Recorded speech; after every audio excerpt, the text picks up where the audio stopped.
Bonjour tout le monde et bienvenue dans le podcast de Unit, le podcast dédié aux énergies vertes. Aujourd'hui, je suis un peu enrhumé, j'espère que ça ne s'entendra pas trop. Je suis Marion Terrasse et aujourd'hui notre experte est Camille Rebu. Elle est chef de projet photovoltaïque chez Unit. Avec elle, nous allons parler de l'agrivoltaïsme. Plus particulièrement, nous allons étudier les premiers retours d'expérience, les premières études sur le photovoltaïque couplé à l'élevage. Parce que si la préhistoire du photovoltaïque remonte à peu près à 1839, l'agrivoltaïsme, cette science du photovoltaïque couplée à l'agriculture ou à l'élevage, c'est beaucoup plus récent. Nous avons obtenu seulement récemment les premières études. Mais revenons à Camille, qui va nous en parler. Bonjour Camille. Bonjour Marion. Camille, qui es-tu ? Est-ce que tu peux te présenter ? Oui, bien sûr. Alors, je m'appelle Camille Rebu et je suis chef de projet photovoltaïque chez Unit. C'est-à-dire que mon métier consiste à faire en sorte que les projets photovoltaïques obtiennent toutes les autorisations nécessaires pour voir le jour. Et comment est-ce que tu es arrivé à ce métier ? Eh bien, moi, j'ai une formation en risques environnementaux et j'ai effectué mon stage de fin d'études chez Unit. Et une fois mon stage de fin d'études réalisé, j'ai décidé de continuer l'aventure du développement des énergies renouvelables ici, chez Unit. Est-ce que tu peux nous expliquer ce qu'est l'agrivoltaïsme et en quoi ça diffère des installations photovoltaïques traditionnelles ?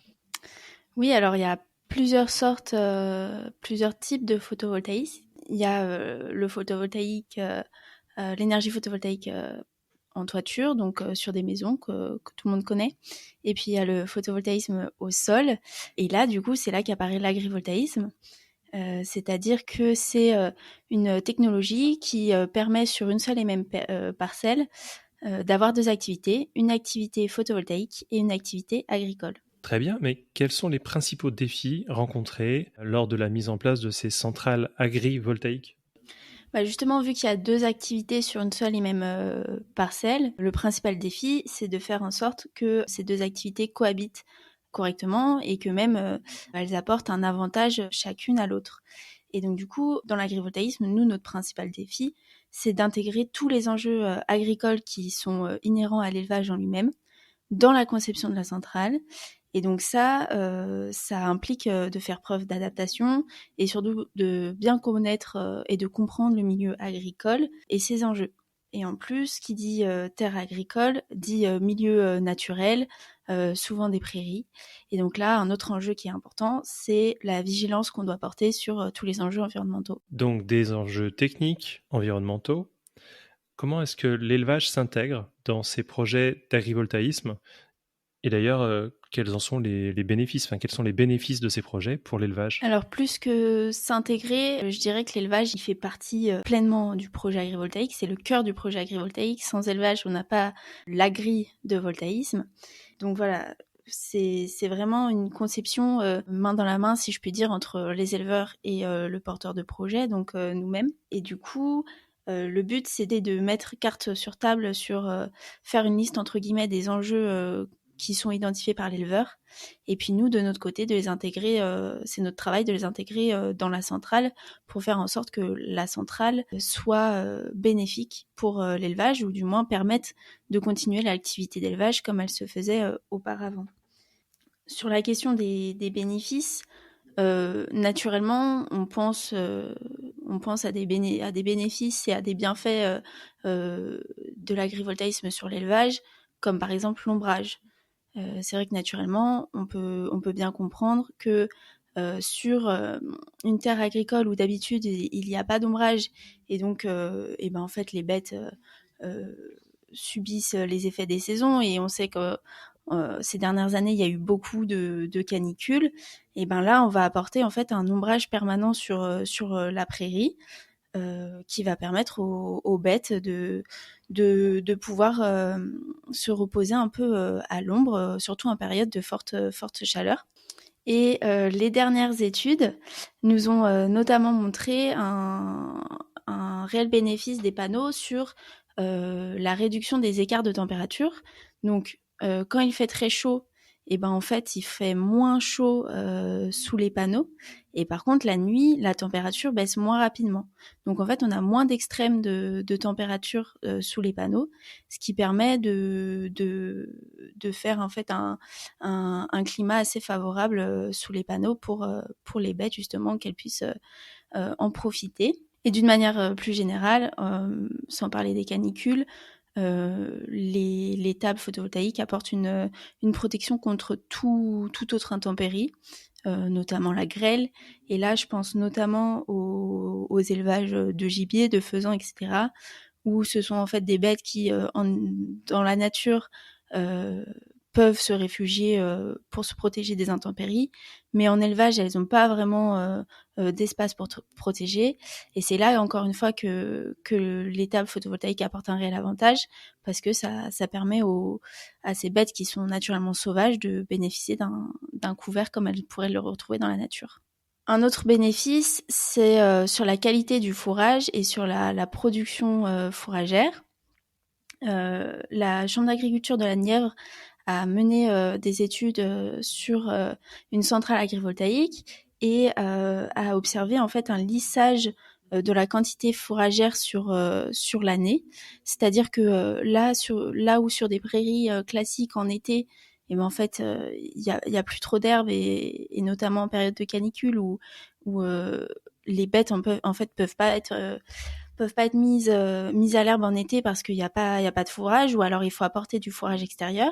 Et ben en fait sous les panneaux et en interrang, il y aura de l'herbe toute l'année, en été y compris. Et et du coup, ça, c'est une réelle opportunité pour les éleveurs qui se lancent dans l'agrivoltaïsme, parce que ça permet d'envisager un pâturage différent, un pâturage continu sur les parcelles où il y a une centrale photovoltaïque, là où d'habitude, en été, ils ne mettaient pas leurs bêtes. Du coup, en fait, globalement, les études, elles concluent pas à une meilleure ou une moins bonne pousse de l'herbe là où il y a des centrales photovoltaïques, mais à une dynamique de pousse différente. C'est-à-dire qu'au printemps, on observe une moins bonne pousse sur les prairies qui ont une centrale photovoltaïque, mais par contre, en été, on observe une meilleure pousse. Et en fait, ça permet de lisser les statistiques sur l'année. Et donc ça, c'est sur les saisons, mais sur la centrale en elle-même. Donc dans une centrale, on a l'espace sous les panneaux, l'espace interrang. Et donc pareil, il y a un lissage entre la quantité de pousses sous les panneaux qui est un tout petit peu plus faible que sur des prairies classiques. Mais par contre, la hauteur de l'herbe en interrang est, elle, beaucoup plus élevée que sur une prairie classique. Donc en fait, sur la totalité de la centrale, on arrive à une quantité fourragère similaire à celle d'une prairie classique à saison similaire, à saison égale. Et quand je dis que la pousse de l'herbe sous les panneaux est moins bonne, ça ne veut pas dire qu'il n'y a pas d'herbe sous les panneaux, parce qu'il y a de l'herbe qui pousse sous les panneaux. Et là où on observe un manque d'herbe sous les panneaux, en fait, sur les premiers retours d'expérience, notamment sur des centrales ovines, c'est que tout simplement, les brebis préfèrent s'allonger sous les panneaux que dans des espaces qui ne sont pas couverts. Et donc, ça serait cette préférence des bêtes à occuper les espaces sous panneaux qui entraînerait en fait des zones dépourvues, mais en aucun cas l'ombrage créé par les panneaux. Et enfin, sur ces derniers retours d'expérience, un bénéfice qui a été noté, c'est sur le poids des agneaux. Donc là aussi sur une centrale ovine, sur le retour d'expérience de la Chambre d'agriculture de la Nièvre. Les agneaux qui ont été élevés en agrivoltaïsme sont en fait plus gros que les agneaux qui ont été élevés sur des prairies classiques. Ces résultats, ils sont super encourageants parce qu'ils montrent qu'il y a un réel effet bénéfique de l'agrivoltaïsme pour l'élevage. Pour l'élevage en général, puisque là on parle du poids des agneaux, mais aussi pour le bien-être animal, puisqu'on observe que les brebis et les agneaux préfèrent s'installer sous les panneaux. Ok, donc il y a beaucoup de choses auxquelles on s'attendait un peu, avec un petit peu de logique et de compréhension du bien-être de ces animaux. Enfin, je parle de bien-être. Tout ce que les études ont montré, c'est que ces animaux sont plus gros. Moi, j'en fais une conclusion, une idée intime, comme quoi ils sont peut-être un peu plus heureux. Il faudrait encore trouver les moyens de l'évaluer. Il y a aussi quelques indices qui nous permettent de penser que certains effets du changement climatique peuvent être un petit peu amoindris, par exemple en cas de grêle, de tempête, de canicule, mais c'est basé sur des études, parce que tu as parlé d'études. Alors comment est-ce qu'elles sont mises en place? Qui en a la charge? Quels sont leurs objectifs? Pour l'instant, les études qui ont été menées, elles l'ont été en fait sur volontariat. C'est surtout les acteurs du secteur qui ont mené ces études, donc les chambres d'agriculture, les porteurs du projet, quelques instances scientifiques comme l'INRAE. Mais il n'y a pas pour l'instant de réelle obligation pour les porteurs de projet de réaliser des études, des retours d'expérience. Ça va changer avec la loi sur l'accélération de la production des énergies renouvelables, qui en fait va encourager un peu plus les porteurs de projets à créer des zones témoins et à assurer un suivi au cœur des centrales tout au long de la vie de la centrale agrivoltaïque. Et donc du coup, les retours d'expérience, ils vont devenir de plus en plus nombreux. Mais pour l'instant, c'est vraiment principalement les chambres d'agriculture qui font un gros travail d'expérimentation et de retour d'expérience sur les premières centrales agrivoltaïques qui ont été mises en place. Et donc, c'est notamment la Chambre d'agriculture de la Nièvre qui a fait un gros travail en réalisant une importante étude sur près de 3 ans, en comparant en fait deux sites. Un site qui est en prairie classique, donc sans panneaux, et un site qui bénéficie d'une installation agrivoltaïque, donc des sites qui sont pas éloignés géographiquement. Et donc tous les retours d'expérience en fait se sont faits en comparaison sur la pousse de l'herbe entre ces deux sites, le poids des agneaux entre ces deux sites, etc., le comportement des bêtes entre ces deux sites. Et donc c'est là qu'on a pu observer justement les bienfaits d'une centrale agrivoltaïque sur le troupeau.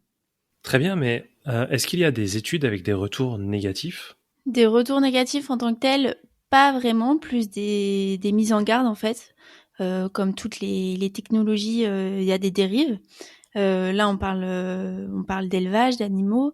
C'est dans notre rôle à nous de porteurs de projet de bien se renseigner sur quelles sont les habitudes de l'éleveur, etc. Et surtout sur les animaux qui seront sous les panneaux en fait. Donc plus des mises en garde sur vraiment la conception de la centrale en elle-même, la hauteur des panneaux, l'espace interrang, etc. Et donc ça, c'est des choses qui sont absolument à prendre en compte et on en est bien conscient. Donc des études qui nous permettent de voir qu'il y a globalement des effets positifs, mais qu'il faut faire attention. Et du côté du NIT, quelles sont les innovations technologiques ou méthodologiques qui ont été développées pour optimiser l'agrivoltaïsme? Pour moi, plus que des innovations, ce qui est important, c'est de mettre une méthodologie de travail qui consiste à développer des projets qui prennent pleinement en considération les enjeux agricoles et qui surtout intègrent pleinement les éleveurs dans le développement de la centrale. Et donc, pour optimiser les bienfaits des centrales, nous, le but, c'est de s'entourer des personnes qui connaissent le milieu agricole et qui peuvent nous renseigner sur ces enjeux et sur comment concevoir une centrale qui puisse pleinement s'intégrer à l'activité agricole. Pour cela, UNIT a un partenariat avec la FNO, la Fédération nationale ovine, et ce partenariat, il nous engage à intégrer dans nos projets avec des exploitations ovines des recommandations, comme je le disais tout à l'heure, sur la hauteur des tables, par exemple, sur l'espace entre les tables, sur comment ouvrir la possibilité pour l'éleveur de faire du pâturage tournant sur nos centrales. Tout cela, en fait, dans le but de faciliter la vie quotidienne de l'éleveur, sur la centrale. Donc, des partenariats avec des fédérations qui connaissent le milieu sur lequel elles interviennent. Et aussi, un acteur qui est très important, c'est les chambres d'agriculture vers lesquelles on peut se tourner et qui peuvent nous aider avec l'éleveur à concevoir la centrale qui sera profitable dans les faits, dans le quotidien, à l'élevage. Alors une petite question qui n'était peut-être pas prévue. De ton côté, sur quelle centrale photovoltaïque as-tu travaillé jusqu'à maintenant? En agrivoltaïsme, j'ai j'ai beaucoup travaillé sur des élevages de gibier en agrivoltaïsme dans le sens couplage d'une activité agricole et de l'activité photovoltaïque. Donc, je commence un petit peu à avoir en tête les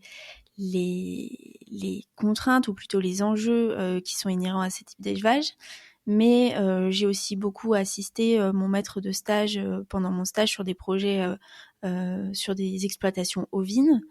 Et c'est super intéressant en fait de voir entre chaque type d'élevage quelles sont les différentes contraintes d'exploitation, quelles sont les différentes manières de travailler des éleveurs.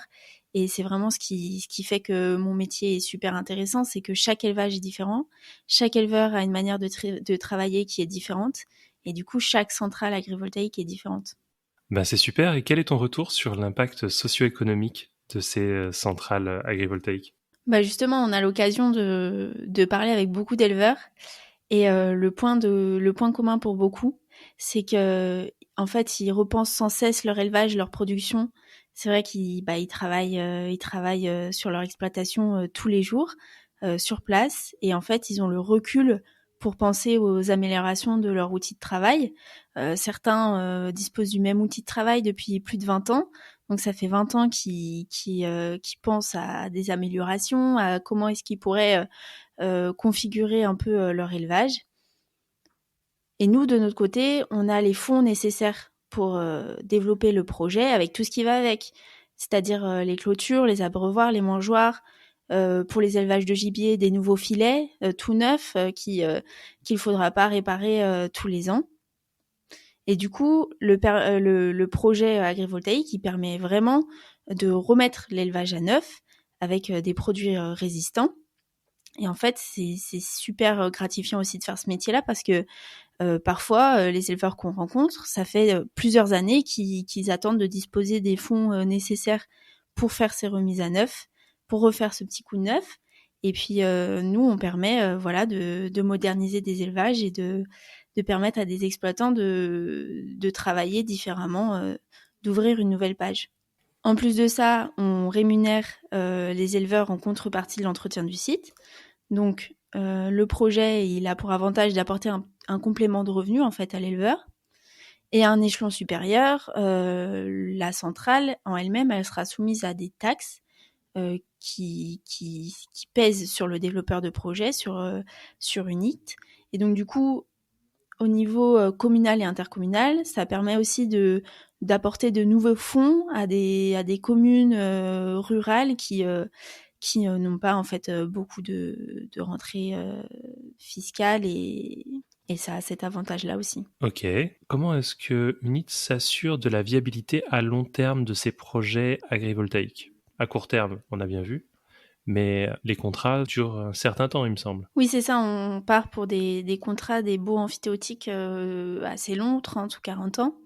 Donc le but sur ces 30 ou 40 années, c'est d'assurer que les deux activités perdurent et que leur cohabitation, si je puis dire, continue à fonctionner. Donc pour cela, il faut que l'activité photovoltaïque fonctionne comme il faut. Donc nous, de notre côté, on est tenu pendant toute la durée de vie de la centrale à réparer tous les éléments défaillants de la centrale et surtout tous les éléments qui pourraient avoir un impact sur l'élevage en cas de casse ou autre. Et d'un autre côté, il faut qu'on assure que l'activité d'élevage soit pérenne. Pour ça, on essaye d'identifier dès le départ un projet agricole sur le long terme. Si on est dans le cas d'une exploitation agricole où l'exploitant arrivera en retraite dans les prochaines années, on fait en sorte de trouver déjà dès le début du projet quelqu'un pour reprendre l'exploitation, pour vraiment avoir une vision sur le long terme. Et puis, bah, ça arrive à tout le monde. Si l'éleveur décide d'arrêter, dans ce cas-là, une nouvelle fois, nos partenariats avec les différentes fédérations, les différents syndicats et surtout l'aide que pourra nous apporter les chambres d'agriculture, et ben là, ça a son importance aussi. Le but, ça serait de retrouver un exploitant très rapidement pour que le caractère agrivoltaïque de la centrale perdure et